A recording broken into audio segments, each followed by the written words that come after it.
Okay, ಈಗಾಗಲೇ ಏನು Davanagere Lok Sabha Congress ticket ಏನು ಡಾಕ್ಟರ್ ಪ್ರಭಾ ಮಲ್ಲಿಕಾರ್ಜುನ್ ಅವರಿಗೆ ಘೋಷಣೆ ಆಗಿರ್ತಕ್ಕಂಥದ್ದು. ಈ ಕುರಿತಂತೆ ಮಾತಾಡಲಿಕ್ಕೆ ನಮ್ಮೊಟ್ಟಿಗೆ ಡಾಕ್ಟರ್ ಪ್ರಭಾ ಮಲ್ಲಿಕಾರ್ಜುನ್ ಅವರಿದ್ದಾರೆ. ಅವ್ರನ್ನೇ ಮಾತಾಡಿಸ್ತಾ ಹೋಗ್ತೀನಿ. ಮೇಡಮ್, ಏನು ಸುಳಿವು ಕೊಡದಲೆ ಏನು ಟಿಕೆಟ್ ನಾನು ಆಕಾಂಕ್ಷಿ ಅಂತಲೂ ಹೇಳ್ತಿರ್ಲಿಲ್ಲ, ಆದರೆ ಟಿಕೆಟ್ ಸಿಕ್ಕಿದೆ, ಏನಂತ ಹೇಳಿ? ಇಲ್ಲ, ಸಂತೋಷ ಇದೆ, ಜೊತೆಗೆ ಜವಾಬ್ದಾರಿ ಇದೆ. ಸೊ ಈಗ ಟಿಕೆಟ್ ಯಾಕೆ ಸಿಕ್ಕಿದೆ ಅನ್ನೋ ಸತ್ಯ ಎಲ್ಲರಿಗೂ ಗೊತ್ತಿದೆ.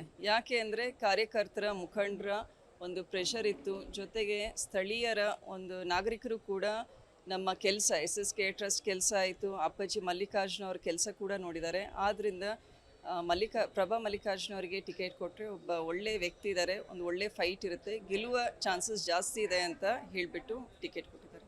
ಆದರೂ ಕೂಡ ಏನು ಈ ಹಿಂದಿನ ಚುನಾವಣೆಗಳಲ್ಲಿ ತೆರೆ ಹಿಂದೆ ಕೆಲಸ ಮಾಡ್ತಾ ಇದ್ರಿ, ಅಥವಾ ಮಾವನವರ ಚುನಾವಣೆ ಆಗಿರ್ಬೋದು ಅಥವಾ ಪತಿಯವರ ಚುನಾವಣೆ ಆಗಿರ್ಬೋದು, ಈಗ ಸ್ವತಃ ತಾವೇ ಅಭ್ಯರ್ಥಿಯಾಗಿದ್ದೀರಿ. ಈಗ ಹೇಗೆ ಅನ್ನಿಸ್ತಾ ಇದೆ ಎಲೆಕ್ಷನ್? ಇಲ್ಲ, ಇದು ತುಂಬ ಕಷ್ಟ. ಇನ್ನೊಬ್ಬರಿಗೆ ಕೆಲಸ ಮಾಡೋದು ಈಸಿ, ನಮಗೆ ನಾವೇ ಕೆಲಸ ಮಾಡೋದು ಬಹಳ ಕಷ್ಟ.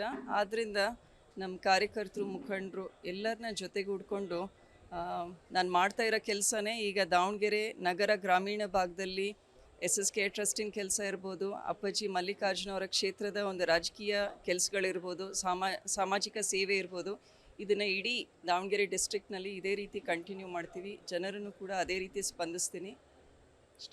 ಈ ಹಿಂದೆ ಕೂಡ ಏನು 6 ಬಾರಿ ಆಗಿರ್ಬೋದು ಅತಿ ಹೆಚ್ಚು ಬಾರಿ ಗೆದ್ದಿರ್ತಕ್ಕಂಥದ್ದು BJP. ಮೇಡಮ್, ಈ ಬಾರಿ ನಿಮಗೆ ಯಾವ ರೀತಿ ಸವಾಲು ಅನಿಸುತ್ತೆ ಈ ಚುನಾವಣೆ?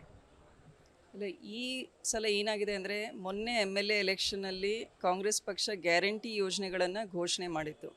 ಆ ಘೋಷಣೆ ಮಾಡಿ ಕೇವಲ 6 ತಿಂಗಳಲ್ಲಿ ಎಲ್ಲ ಗ್ಯಾರಂಟಿ ಯೋಜನೆಗಳನ್ನು ಅನುಷ್ಠಾನಕ್ಕೆ ತಂದಿದೆ.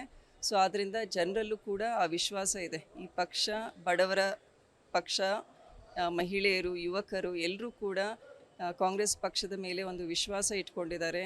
ಆದ್ದರಿಂದ ಈಗ MP ಎಲೆಕ್ಷನ್ ಬಂದಿದೆ, ನಾನು ದಾವಣಗೆರೆ ಕ್ಷೇತ್ರದಲ್ಲಿ ಮಾಡ್ತಾ ಇರೋಂತಹ ಕೆಲಸಗಳನ್ನು ನೋಡ್ತಾ ಇದ್ದಾರೆ. ಸೊ ಆ ಒಂದು ಪಕ್ಷದ ಒಂದು ಗ್ಯಾರಂಟಿ ಯೋಜನೆಗಳಿರ್ಬೋದು, ಆಮೇಲೆ ನನ್ನ ವೈಯಕ್ತಿಕ ಜನರ ಜೊತೆ ಮಾತಾಡಿಸೋದಾಯಿತು, ಆಮೇಲೆ ಪಕ್ಷದ ಕಾರ್ಯಕರ್ತರ ಜೊತೆ ಕೆಲಸ ಮಾಡ್ತಾ ಇರೋದು, ಇದನ್ನೆಲ್ಲ ನೋಡಿಬಿಟ್ಟು ಜನರು ಕೂಡ ಮತ್ತು ನಮ್ಮ ಕಾರ್ಯಕರ್ತರ ಜೊತೆಗೂಡಿ ಇನ್ನೂ ಹೆಚ್ಚಿನ ಕೆಲಸ ಮಾಡಿಬಿಟ್ಟು ಕ್ಯಾನ್ವಸಿಂಗ್ ಮಾಡಿ ಜನರಲ್ಲಿ ಆ ವಿಶ್ವಾಸ ಮೂಡಿಸಿ ಒಂದು ಒಳ್ಳೆ ವೋಟ್ ಬ್ಯಾಂಕ್ ಆಗುತ್ತೆ ಅಂತ ಅಂದ್ಕೊಂಡಿದ್ದೀನಿ. ಕೊನೆಯದಾಗಿ ಮೇಡಮ್, ಈಗಾಗಲೇ ಏನು ನಿಮ್ಮ BJP ಪಕ್ಷದ ವತಿಯಿಂದ ಏನು ಗಾಯತ್ರಿ ಸಿದ್ದೇಶ್ವರ್ ಅವ್ರನ್ನ ಘೋಷಣೆ ಮಾಡಿದ್ದಾರೆ. ನೀವು ಕೂಡ ಮಹಿಳೆಯರಾಗ್ತಾರೆ. ಇಬ್ಬರು ಇದೇ ಇತಿಹಾಸದಲ್ಲಿ ಏನು ದಾವಣಗೆರೆ ಕ್ಷೇತ್ರದ ಇತಿಹಾಸದಲ್ಲಿ ಮೊದಲ ಬಾರಿಗೆ ಮಹಿಳಾ ಮಣಿಗಳ ಒಂದು ಕದನ ಆರಂಭ ಆಗಿರ್ತಕ್ಕಂಥದ್ದು. ಈ ಚುನಾವಣೆಯನ್ನು ಯಾವ ರೀತಿ ಎದುರಿಸ್ತೀರಿ ಮತ್ತು ಗೆಲುವಿನ ಸ್ಟ್ರಾಟಜಿ ಏನು ಅಂದ್ಕೊಂಡು?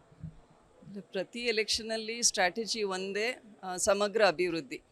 ದಾವಣಗೆರೆ ನಗರದಲ್ಲೂ ಅದನ್ನೇ ಹೇಳ್ತಾ ಇದ್ವಿ, ಒಂದು ಸಮಗ್ರ ಅಭಿವೃದ್ಧಿಯ ಕಡೆ ನೋಡ್ತೀವಿ. ಮಹಿಳೆಯರು, ಯುವಕರು, ಆಮೇಲೆ ನಮ್ಮ ಕಾರ್ಮಿಕ ವರ್ಗದವರು ಇರ್ತಾರೆ, ಇವರೆಲ್ಲರ ಸಮಸ್ಯೆಗಳಿಗೆ ಒಂದು ಪ್ರಾಮಾಣಿಕವಾಗಿ ಸ್ಪಂದಿಸಿಬಿಟ್ಟು ಅವರ ಸ್ಥಳೀಯ ಸಮಸ್ಯೆಗಳಿರ್ಬೋದು ಇವಕ್ಕೆಲ್ಲ ಒಂದು ಸೊಲ್ಯೂಷನ್ ಕಂಡು ಹಿಡಿತೀವಿ. ಸೊ ಆದ್ದರಿಂದ ಎಲ್ಲ ಮತದಾರರು ಕೂಡ ಯಾವುದೇ ಅಲೆಗಳಿಗೆ ಬಾಗಬೇಡ್ದು. ನನ್ನ ಒಂದೇ ರಿಕ್ವೆಸ್ಟು, ದಯವಿಟ್ಟು ನೀವು ಯಾವುದೇ ಅಲೆಗಳಿಗೆ ಬಾಗದೆ ವ್ಯಕ್ತಿಗಳನ್ನು ನೋಡ್ರಿ. ಯಾವ ವ್ಯಕ್ತಿ ನಿಮ್ಮ ಕೆಲಸಗಳನ್ನು ಮಾಡ್ತಾರೆ, ಸ್ಥಳೀಯವಾಗಿರ್ಬೋದು ಅಥವಾ ಸ್ಟೇಟ್ ಲೆವೆಲ್ನಲ್ಲಿರ್ಬೋದು ಅಥವಾ ಲೋಕಸಭೆ ಲಿಮಿಟ್ನಲ್ಲಿ ನಿಮ್ಮ ಒಂದು ಕೆಲಸಗಳಿಗೆ ನಿಮ್ಮ ನಿರೀಕ್ಷೆಗೆ ತಕ್ಕ ಹಾಗೆ ನಿಲ್ತಾರೆ, ಅಂಥ ವ್ಯಕ್ತಿಗಳನ್ನು ನೀವು ಆಯ್ಕೆ ಮಾಡಿ ಅಂತ ಹೇಳ್ತೀನಿ.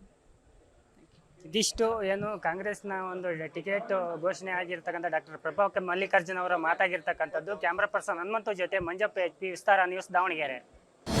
ಅನುಕ್ಷಣದ ಸುದ್ದಿಗಳಿಗಾಗಿ ವಿಸ್ತಾರ ನ್ಯೂಸ್ ಯೂಟ್ಯೂಬ್ ಚಾನೆಲ್ ಸಬ್ಸ್ಕ್ರೈಬ್ ಮಾಡಿ. ಹೊಸ ಸುದ್ದಿಗಳ ನೋಟಿಫಿಕೇಶನ್ಗಾಗಿ ಬೆಲ್ ಐಕಾನ್ ಕ್ಲಿಕ್ ಮಾಡಿ.